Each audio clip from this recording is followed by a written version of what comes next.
Hello, everyone. I'm so excited to bring you today a very special person, a very special guest from the far, far northwestern part of the United States, my good friend, Ruth Easterling. Ruth, thank you for being here. Yeah, it's my pleasure, Kevin. I'm super excited to be able to dialogue with you and to talk about leadership because it's kind of a fun topic that I enjoy talking on. Well, you and I both. So it'll be interesting to see if I get a word in edgewise in that aspect. But no, I am just kidding. For all of our viewers or listeners who may be tuning in and capturing uh, this a bit, Ruth and I connected roughly a couple years ago around, as you can see in her backdrop, the Maxwell Leadership Program. I think it was the John Maxwell team at that time. They've since changed the name, but she, as I am, are certified coaches, speakers, trainers, and Ruth's got a lot of really good things and great things going on around leadership, but also from her role with her family up near the Seattle area, and the time she gets a chance to involve herself in education and working with churches and pastors in her area. And we're going to hear a lot about that. But I have just been super excited to be able to bring Ruth to you through the Leadership Synergized programming. And for those of you who may be joining for the first time, the whole focus on Leadership Synergized is really to point to individuals who have impacted my life, but more than that, have impacted hundreds and thousands of lives and continue to do so today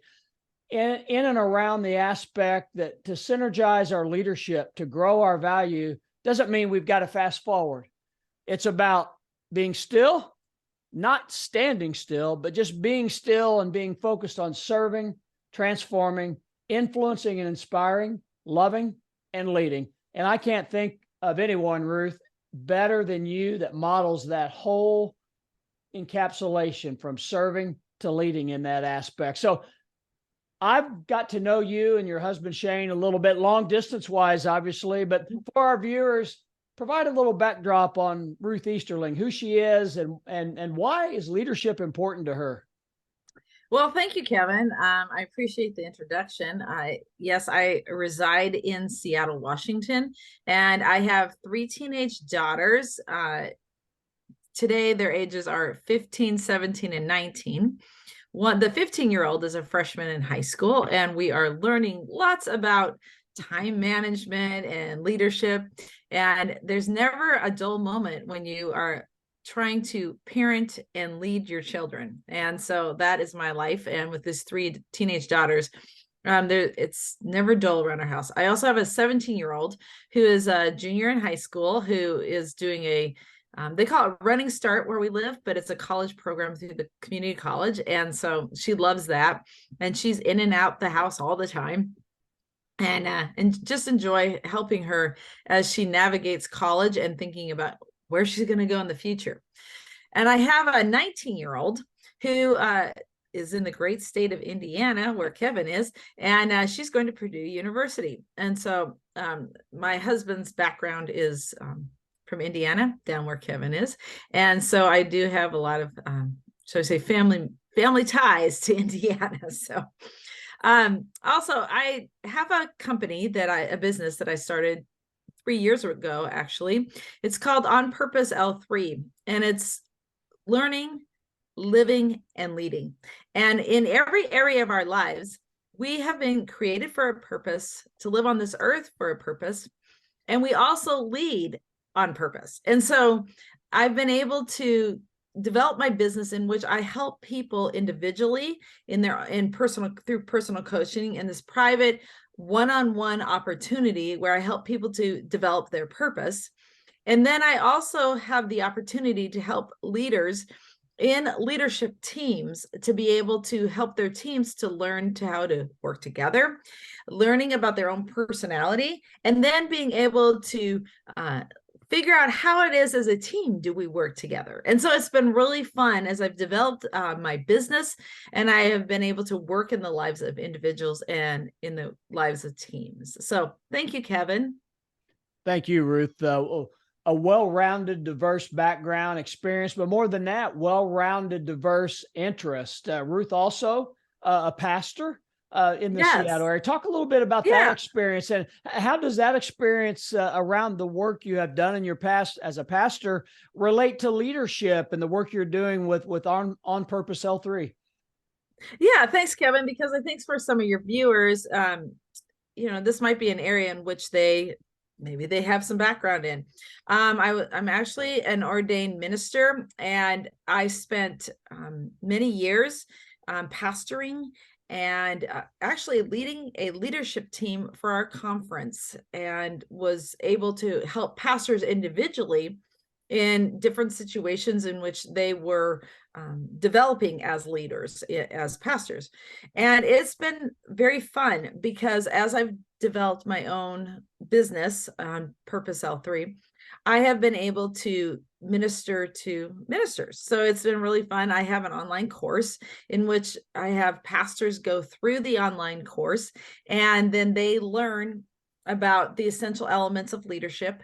And then for those who are interested, I also try and coach them as they learn, or as they walk through their own purpose and their vision, not only for themselves, but also for their church and for the ministry that they're doing. And so it's been really fun to be able to take my past. I have a master's of divinity degree from Asbury Theological Seminary, and I've been able to use my past to be able to coach and help other pastors in their own leadership. So thanks, Kevin. It's a fantastic purpose and mission that Ruth is on, and what she does is so powerful and impactful. And it really begins with the connection aspect. And Ruth, as we see in your background, you are a certified coach, certified trainer, speaker with the Maxwell Leadership Group. And one of the favorite programs I have that John Maxwell created is Everyone Communicates, Few Connect. In that aspect. And you and I have had a number of conversations. We've been a part of podcast, video cast, you much more consistently than I over the past 2 years. And connection is really at the heart of what I feel you really have at the core of your purpose mantra. Talk a little bit about that. But when you think about connection, and you think about communication, it's very difficult because a lot of people think that they can connect because, they know how to communicate, right? They know how to talk. And that's kind of where the disconnect happens. Because in communication, we have to be able to connect with people before they can understand what we're trying to communicate about. And one of the things that I often teach people is that the way to connect is to connect on common ground, and being able to find ways in which you have common ground between the two of you, or if it's yourself in a group, what's the connection that you have? And so when you begin to understand how to connect with other people, and you take time to connect on common ground, you also can take time to connect through different opportunities that you have. And so as you begin to connect, you begin to see people from a different perspective, and you begin to see that communication happens in lots of different ways. And it can happen not only verbally, but we connect through body language. We connect through facial, the way we make our different eye connections and facial connections. And so there's lots of different ways in which we can connect with other people.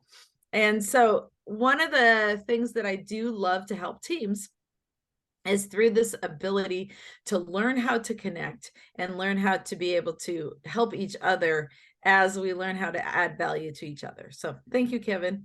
Well, Ruth, you're very good at that. And I'm inspired each time we have a chance to have a connection, so to speak, in this regard. So yeah, I would encourage anyone who's looking at growth, looking to become self-aware, reach out to Ruth, and we'll talk more about how you might be able to make contact with Ruth as we get farther into our discussions a bit. But Ruth, that whole connection piece walks me right into still leadership, that whole aspect that, as I've reflected back on my career, and with the fog removed for whatever reason now, seeing very clearly why perhaps certain projects, certain attempts at success or growing and gaining significance didn't turn out as I might have expected and hoped initially, or maybe why maybe they went a lot farther in success and significance than I thought they ever could. And it really all has come down to having a focal aspect that eliminates the non-value busyness in life so that focus can occur. That still aspect, if you will. And the essence still I look at is really about serving. It's about serving others. We talk a lot about, especially with the John Maxwell team, the Maxwell leadership, servant leadership. And many times when we hear the word servant in the leadership phrase, we immediately go to others, which is certainly the core. But in order to bring our best value to others, we've got to ensure we're bringing the best value to us, to self. And, that's been a difficult step for me because it, as I believe others, kind of feel like, well, if you approach it that way, that sure seems pretty selfish, right? What are you going to do for me then in that setting? But talk a little bit about how Ruth serves herself to be able to better serve others. Yeah.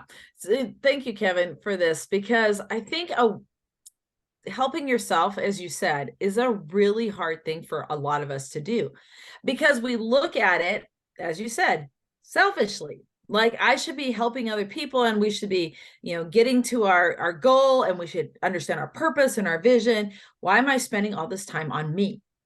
And the problem is that I can't help other people grow until I know myself, I've become aware of myself, and I've challenged myself to grow. And as long as I continue to grow and become a better person, then I can help other people. And one of the things, Kevin, that, through the years, as we all know, that we learn as we grow, and as those years in our ages get more, right? We know a little bit more. And one of the things that I found for myself as I was getting older is that when I was in my 20s and 30s, I would give, right? And I knew I needed to spend time on my own, right? And so as a person of faith, I would have my own time for meditation, prayer, a quiet time. And it would be short-lived. And, I've got a lot to get done today. And what I found was, when I got into my 30s, is I stopped being able to give to other people in the same capacity that I had been doing at the beginning of my ministry. Later down the road, how hindsight is 2020, I recognized that the reason why I had such a hard time in my 30s was because I hadn't taken the time to really get to know myself and know what I needed in order to have the energy to be able to add value to other people. So, as you said, Kevin, what do I do to help myself? Well, today I'm 50 and I spend quiet time by myself every single morning. Not a day goes by that I don't do that.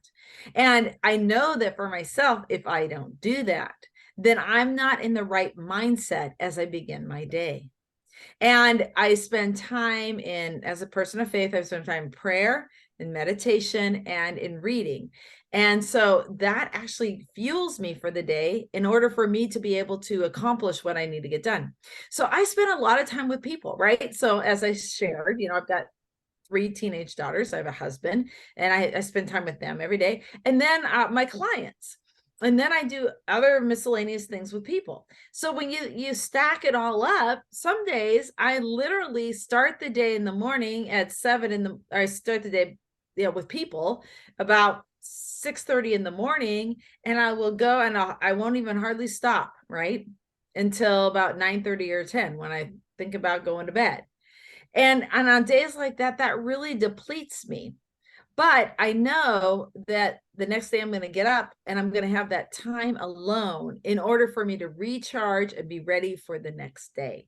And so the other thing too that I do, Kevin, that I highly recommend to all of my clients, is to having that white space or that margin in my week. So if I do have a day that I go nonstop, the next day I've got some white space in which I can take and refuel myself and be refreshed for the coming days. So thank you, Kevin.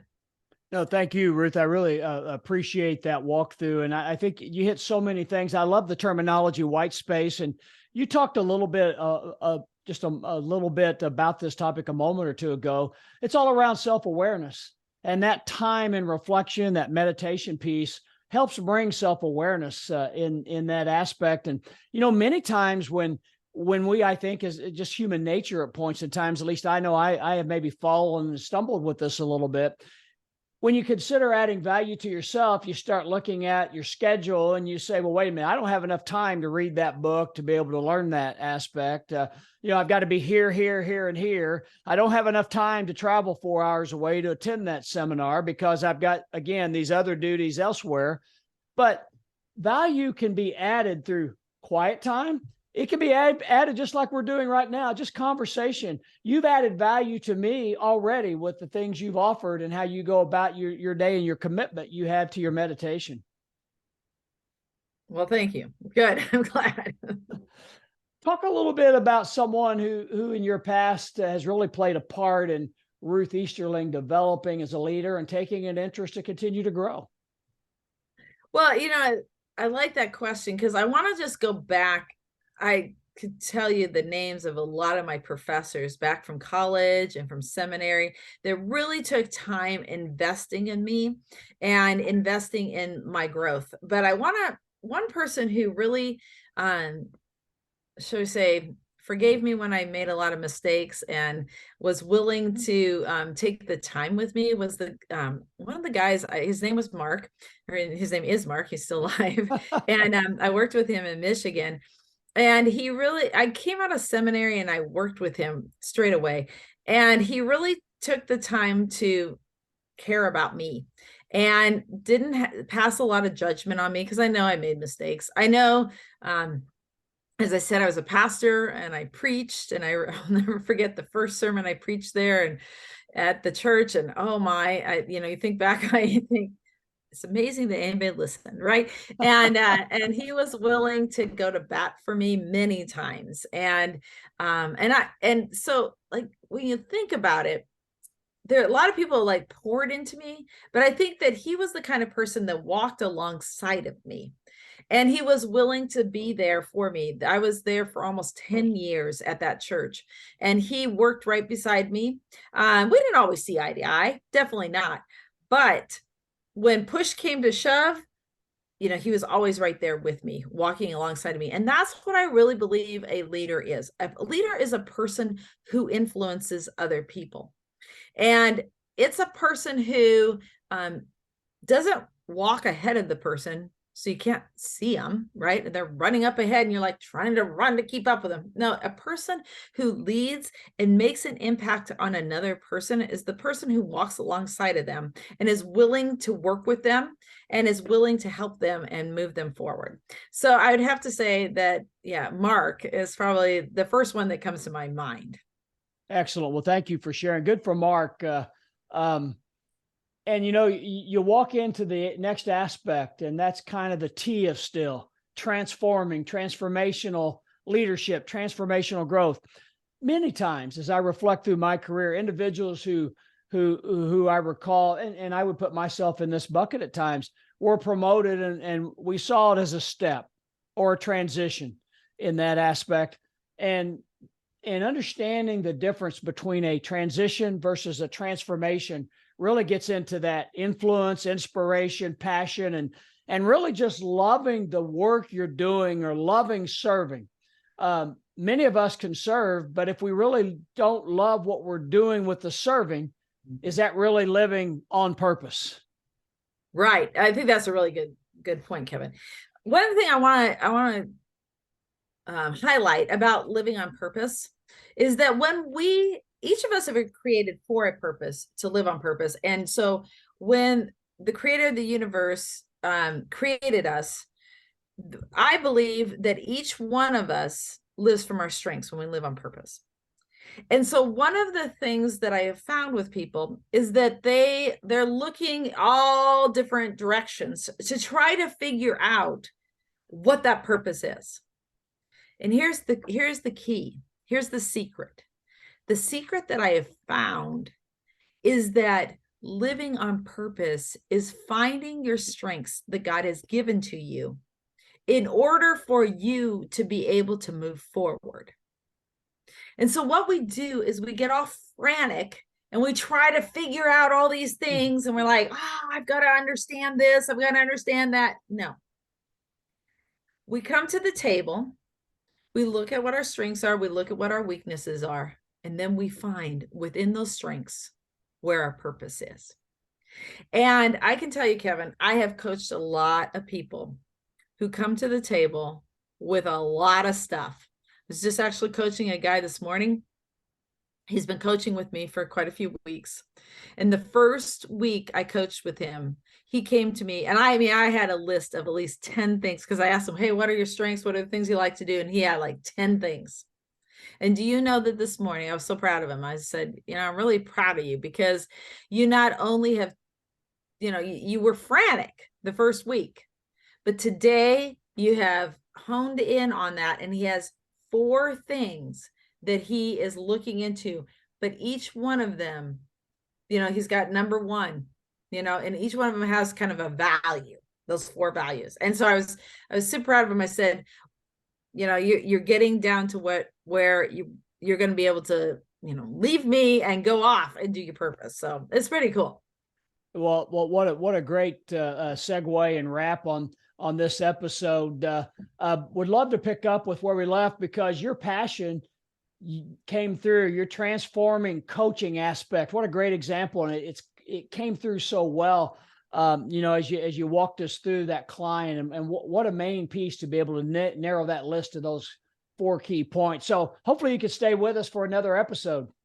Oh, I love it, Kevin. Thanks.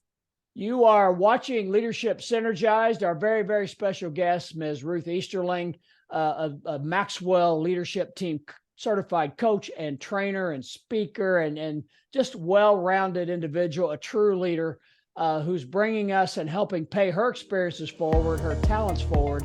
And we hope you're taking away a nugget that's going to help you synergize your leadership. And to do so, try being still and serving, transforming, inspiring, influencing, loving, and leading. Ruth's going to join us for another episode coming up very, very soon. Thank you for your time.